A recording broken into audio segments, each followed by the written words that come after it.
আমদানি রপ্তানি সহ বাংলাদেশের অর্থনীতি যখন কঠিন সময় পার করছে, ঠিক সেই সময় আরেক দফা আঘাত এলো বাংলাদেশের বন্দর ব্যবহারকারী তথা ব্যবসায়ীদের উপরে। সেটি এবার বাইরের নয়, বাংলাদেশ সরকারই সেই বন্দর ব্যবহারকারীদের জন্য খরচ ৪১% বাড়িয়েছে। হ্যাঁ, ভুল বলছি না, ৪১%। গতকাল যে রাত্রেবেলা প্রজ্ঞাপন হয়েছে সেখানে বলা হচ্ছে যে চট্টগ্রাম বন্দরে আমদানি এবং রপ্তানি করবার জন্য যে কন্টেইনার আছে সেই জাহাজে মাল তোলা, প্রতি কেজি ওজন সমস্ত কিছু মিলে আপনাকে খরচ কত পার্সেন্ট বাড়ানো হয়েছে? ৪১%।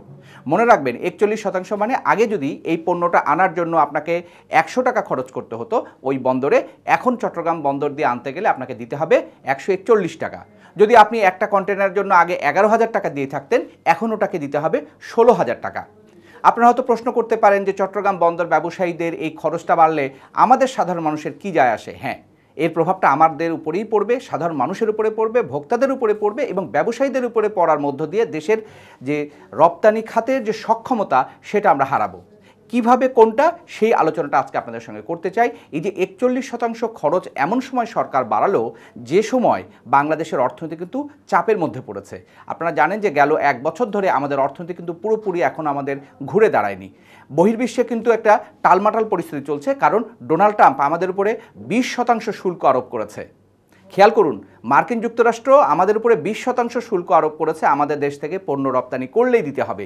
আর বাংলাদেশ সরকার ঠিক ৪১% খরচ বাড়ালো, শুল্ক আরোপ করেনি, কিন্তু এটা এক ধরনের শুল্কই বন্দর ব্যবহার করার ক্ষেত্রে যেটি দেওয়া হয় সেটি ৪১%। অর্থাৎ ওদিকে ২০, এদিকে ৪১, সব মিলায় কিন্তু এখন বাংলাদেশ থেকে যারাই রপ্তানি করবে তাদেরকে কি বাড়তি 7%, ৬১% মতো কিন্তু খরচ বেশি গুনতে হবে। এই খরচ কে দেবে, কিভাবে দেবে সেটা পরের প্রশ্ন, কিন্তু দিন শেষে কিন্তু এটা আমাদের ব্যবসা, আমাদের রপ্তানি খাতের উপরে প্রভাব পড়বে। এখন রপ্তানিকারকরা যদি এই প্রভাবের মধ্যে পড়ে তাহলে কি আমদানিকারকরা সুখে থাকবে? না, আমদানিকারকদেরও জন্য বাড়তি পয়সা গুনতে হবে। যেমন একটা কন্টেনার ২০ ফুটের যে কন্টেনার চট্টগ্রাম বন্দরে আসলে বা এটা নামানো হলে সেটার জন্য আপনাকে আগে দিতে হতো ১১,৮৪৯ টাকা, এখন আপনাকে দিতে হবে ১৬,২৪৩ টাকা। অর্থাৎ আপনার প্রায়, যদি হিসেব করি, ৪,৩৯৫ টাকা শুধুমাত্র একটা কন্টেইনারে দিতে হবে।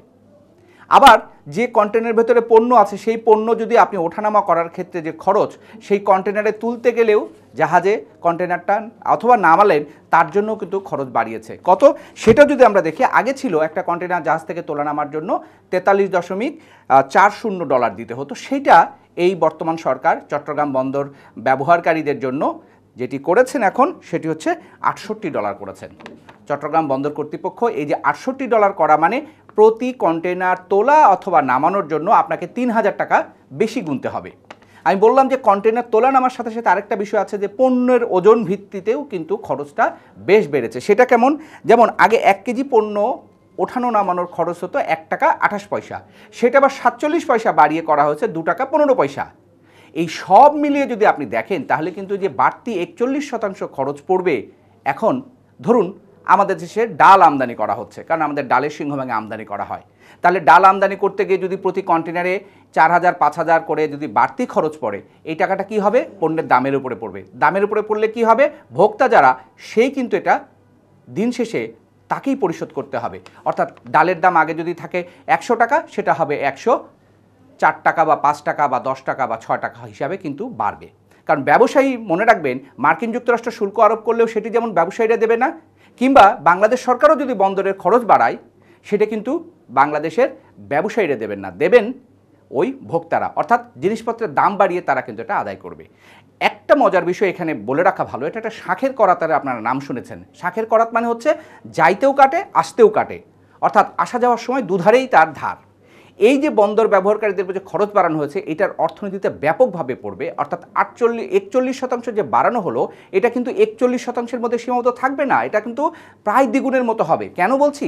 কারণ আপনি ধরেন বাংলাদেশের তৈরি পোশাকের সবচেয়ে বড় রপ্তানিকারক আমাদের যে খাত, সেটা রপ্তানি খাত হচ্ছে তৈরি পোশাক। এই তৈরি পোশাকের আপনার সুতা সহ বিভিন্ন কাঁচামাল আপনি আমদানি করবেন।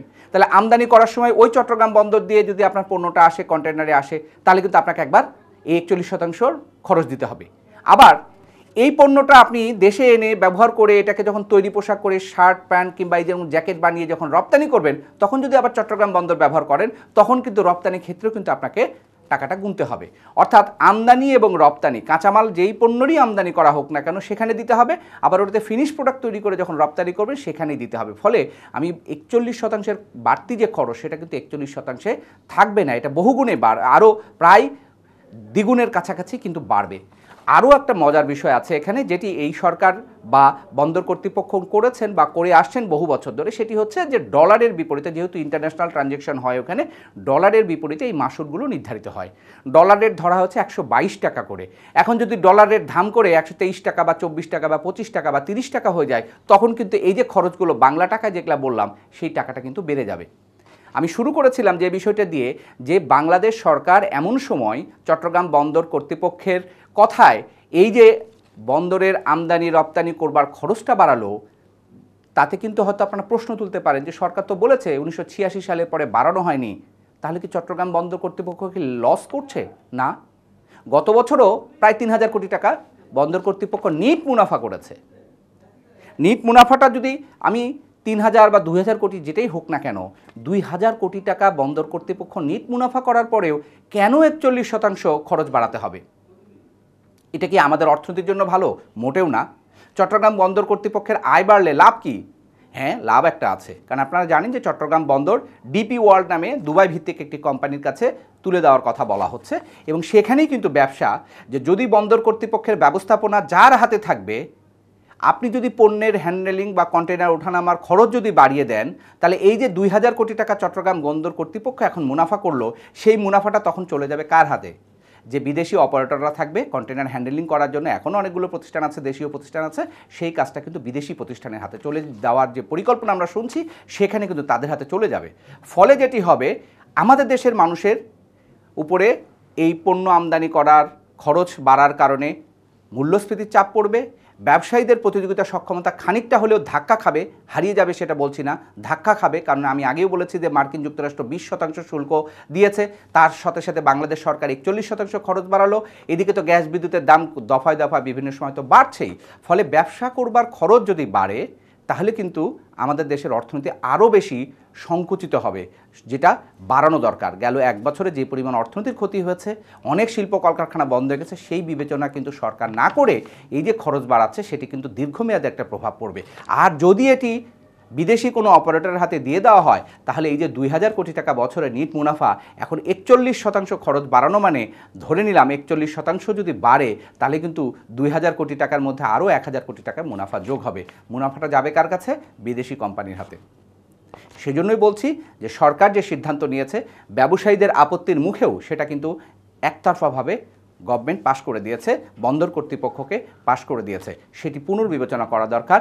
কারণ 86 সাল থেকে বাড়ানো হয়নি, এই খরচটা বাড়িয়ে সরকারি প্রতিষ্ঠান তার লাভের কথা যদি চিন্তা করে সারা দেশে ভোগ্যপণ্যের উপরে কিংবা রপ্তানিমুখী শিল্পের উপরে কিংবা আমদানি খাতের যে সমস্ত পণ্য আসে তার উপরে যদি চাপ তৈরি করে, এটি কিন্তু দিন শেষে 17 কোটি মানুষকেই ভুগতে হবে।